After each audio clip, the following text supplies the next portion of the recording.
Danny K with brown eyes, and guys, yes, remember to tweet us at #rad_IO. Thank you so much for the lovely tweets that have been coming through, and you are tuned in to www.rad.io/live. And I'm still with Valerie from the Halfbread Technique, the curator of the Halfbread Technique, and just off air, Stephanie and Valerie and I were just getting into the whole sort of misconception of money and equality and the culture of money, and within the different spheres of the different levels of the hierarchy in the economy of South Africa. And it just spans through what is enough for you when you're talking about money. And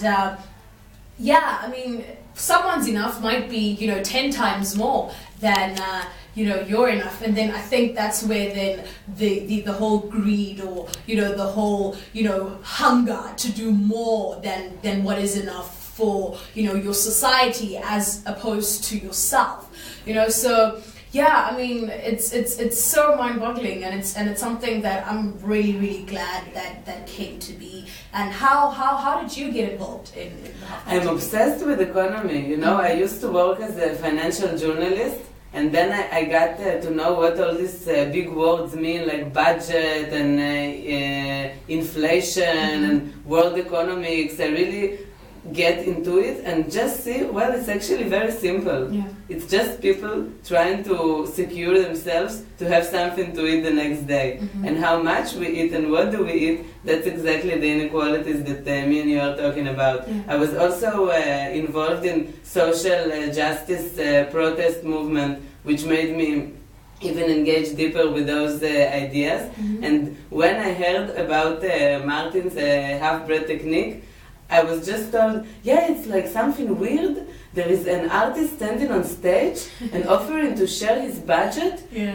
with anyone who is willing to occupy a part of the stage with him. And I was like, wow, that sounds so interesting. And it triggered me. It was fresh, exciting, and creative. And I feel this is what we need the most. We need fresh and creative ideas. The ideas that we know so far are not working, and obviously they are not fun, and there are so many people who are suffering in the way. So let's try something new. Let's be creative, innovative. We invent cellular phones and medicine and hairstyles and fashion. We can also invent economy, and I really believe that this is the way to start. I love that, inventing inventing the economy, finding innovative ways to just delve into the economy or to the market, because at times it can be so intimidating. To a lot of people, the whole term of budgeting or investing, or all those, it seems, oh my gosh, I'm so far away from. It makes you feel excluded. Yes, it's like something that's so inclusive to just the corporate industry, that I myself, as this young person, or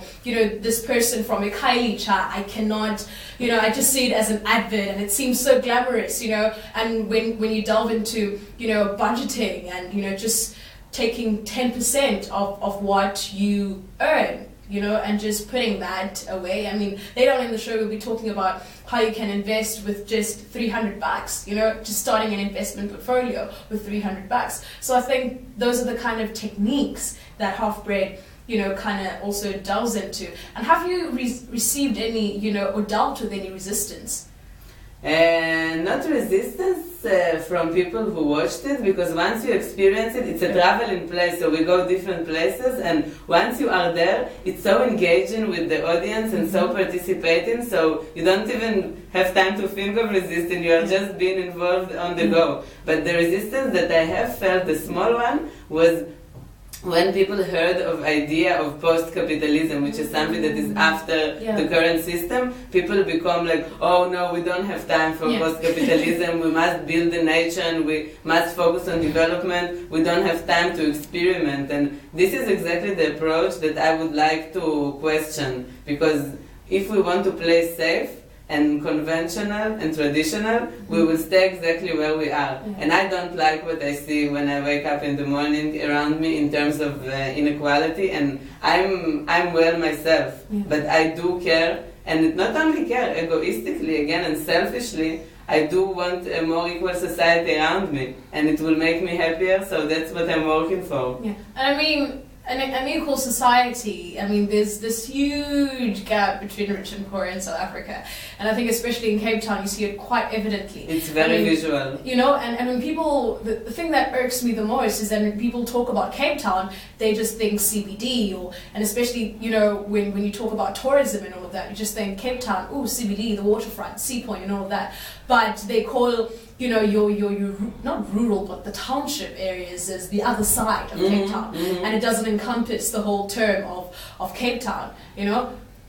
It's very disturbing. It's really disturbing, the numbers of people who actually live in the center and in the suburbs around it is so small comparing to the thousands and thousands of people who live in the townships around. And this is exactly why we are trying to travel also to Khayelitsha and also to UCT, because we want to have the conversation with the people who are in different areas, because we want everyone to come and to share something new. But Cape Town definitely needs redressing and some new economical inspiration. Yeah, and I mean, Alice Baudi is tweeting us and she says, yes, and what if it is a breeding, and what if it's breeding anxiety rather than real happiness? We'd like to be able to stop and rethink. And I think... Does she mean when you save up money? Yes, it's so true, it's so true. You know, I've been looking for a place to rent in Cape Town, so I've been traveling and living with various people, with various economical situations. And I'm telling you, as much as it sounds cliche, there is no... the money does not make people more happy. Yeah. I have seen actually an opposite correlation of things.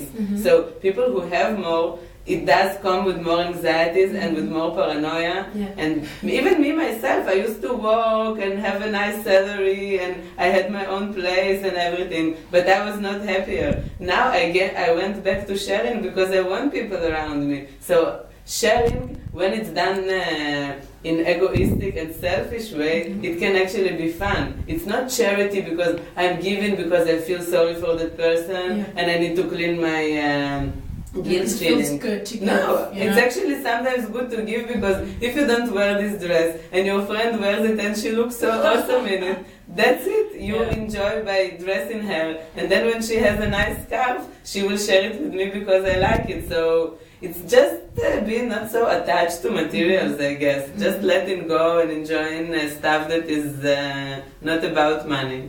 Yeah, and I think, you know, sometimes people would argue that, you know, I live, you know, in the township and I can't even afford, you know, the standard of life, you know, the standard of living. And, you know, I need to buy bread, and you mentioned rent and, you know, all these things that, you know, so people, you know, we're not saying it's wrong to, you know, try and find work and get a salary and, you know, do these investments and everything.